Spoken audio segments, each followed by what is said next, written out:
More than 1,200 tanks have been destroyed, abandoned, or captured in less than 3 years of fighting in Ukraine, marking one of the most significant disruptions to traditional armored warfare in decades. Western platforms once viewed as symbols of NATO ground strength, including the Leopard 2, M1A1 Abrams, and Challenger 2, are now operating in conditions radically different from those envisioned by their designers. Under continuous drone surveillance and rapid strike targeting, tanks that historically served as breakthrough weapons have become highly visible assets on a battlefield where movement is tracked within seconds. The result is a profound shift that extends well beyond the front lines. NATO doctrines built around speed, armor, and firepower are facing challenges as unmanned aerial vehicles detect, follow, and identify armored formations long before they can maneuver effectively. Instead of charging through defensive lines, tank crews now hide, wait, and attempt to survive in an environment where exposure almost instantly invites attack. This transformation is reshaping not only tactics on the ground, but strategic thinking across Western militaries observing the conflict. According to Ukrainian accounts, early attempts to apply NATO-style armored tactics failed almost immediately once Western tanks crossed into contested zones. UAV coverage meant every vehicle left a clear aerial signature. Mines forced columns into predictable paths, and pauses triggered by obstacles quickly turned fatal. Artillery and precision munitions struck from multiple directions, breaking momentum and complicating coordination between tanks and mechanized infantry. What had long been a central principle of armored warfare, that massed armor could absorb pressure while advancing, proved unsustainable under real-time surveillance. These conditions led to a rapid reassessment of how tanks could remain effective. The battlefield around towns such as Rabatino revealed the limits of established doctrine, exposing the gap between theoretical breakthroughs and the reality of fighting under persistent observation.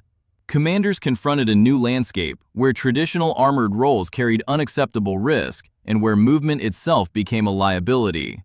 As the conflict progressed, Western-designed tanks transitioned from spearheading assaults to operating in roles focused on survival, deception, and controlled exposure.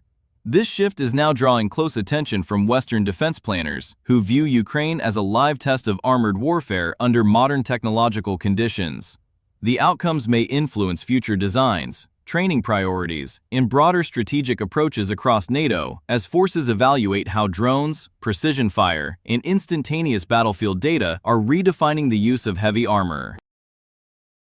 The war in Ukraine is no longer only a contest of territory. It is emerging as a critical case study in how modern militaries must adapt to a battlefield where visibility can be as dangerous as enemy fire. Subscribe for continuing coverage and in-depth analysis of military developments shaping today's conflicts. As Western armored units advanced into contested areas, the limits of traditional doctrine became visible within days. Ukrainian forces initially deployed Leopard 2 and Challenger 2 tanks, according to long-established NATO manuals, placing them at the front of combined mechanized formations, with the expectation that speed and armor would generate momentum before Russian defenders could respond. That assumption broke down immediately once UAVs, already airborne over approach routes, detected movements and transmitted targeting data faster than armored crews could maneuver. Minefields forced tanks into narrow lanes that slowed progress, and compressed vehicles into predictable patterns, creating pauses that became critical vulnerabilities rather than temporary delays. Russian artillery and anti-tank systems exploited these pauses, striking from multiple directions and disrupting the coordination between armor and infantry. Communications faltered as units reacted to threats instead of executing pre-planned sequences. Ukrainian crews reported that survival depended less on armor protection and more on minimizing exposure, since every additional kilometer advanced increased the chance of detection. What emerged was a battlefield where momentum could not build. Instead, every halt triggered new fire missions directed by drones tracking columns from above. The battle near Rabatino became a defining moment for Ukrainian commanders as they assessed the results of early armored pushes. As Leopard 2 and Challenger 2 tanks approached the area, they encountered terrain that narrowed into mine corridors and restricted maneuvering options. UAVs followed their movement continuously, while attack helicopters and anti-tank teams waited for vehicles to slow or tighten spacing. Strikes forced emergency reversals and recovery attempts, further exposing the formations. Although the tanks withstood several impacts and protected their crews, their inability to move freely revealed the structural flaw in using armor as a breakthrough platform under constant observation. The pressures of this environment forced Ukrainian commanders to reconsider the purpose of tanks in offensive operations. Instead of continuing repeated assaults that followed patterns the Russian side could anticipate, armored units were pulled back and given new roles built around concealment, limited movement, and precise timing. The M1A1 Abrams, initially expected to lead attacks, began advancing only far enough to draw attention without committing to full engagement.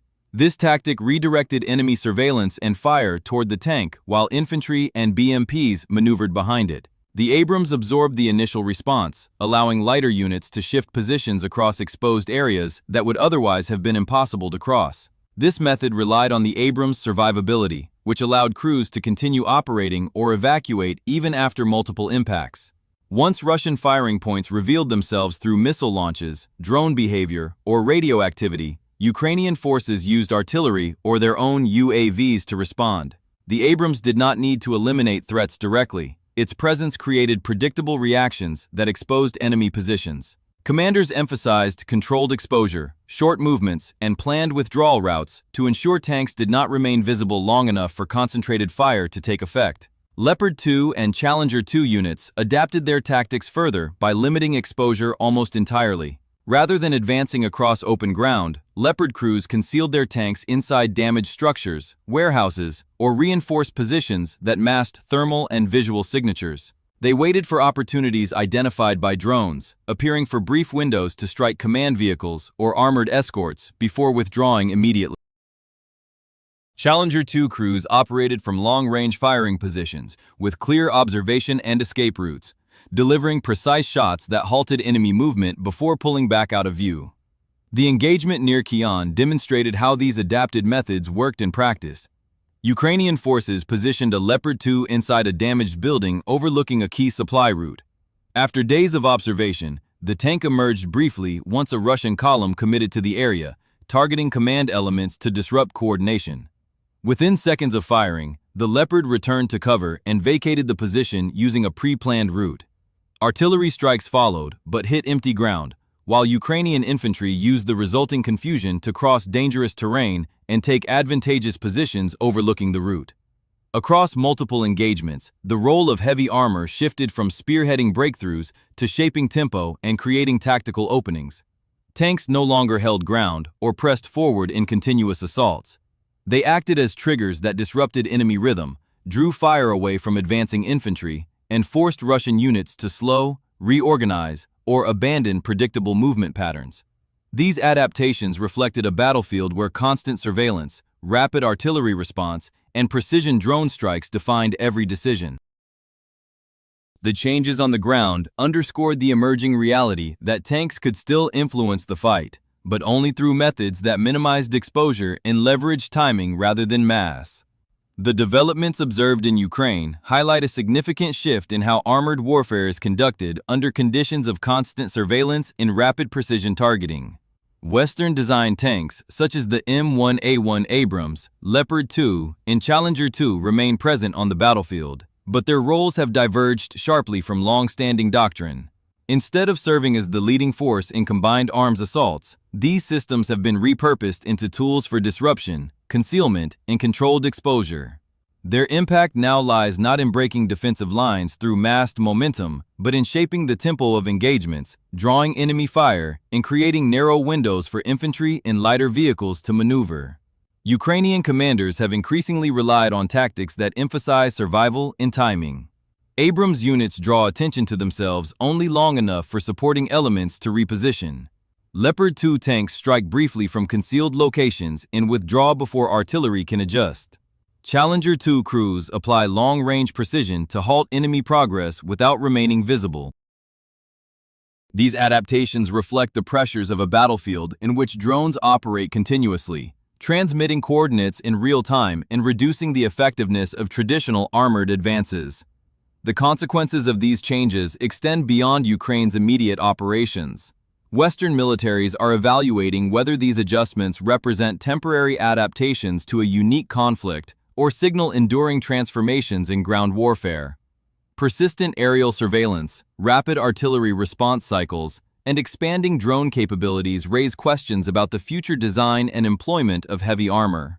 Analysts are now considering whether tanks of the future will prioritize concealment over speed, whether new doctrines must focus on deception and disruption rather than breakthrough, and how to integrate armor effectively into environments dominated by UAVs and precision munitions. The experience in Ukraine has illustrated that tanks continue to hold value, but in ways that differ from past expectations. Their usefulness now depends on how they manage exposure, how they coordinate with drones and artillery, and how they contribute to altering enemy decision-making rather than delivering decisive physical force. The shift from aggressive maneuver to deliberate timing underscores the influence of modern surveillance on battlefield dynamics. As Ukrainian units demonstrate, armored platforms can still shape combat conditions, but their contribution comes from forcing reactions rather than leading assaults. This evolution has created new operational norms that prioritize patience, concealment, and selective engagement. These methods are increasingly central to how armored forces operate in contested zones, where visibility can be lethal.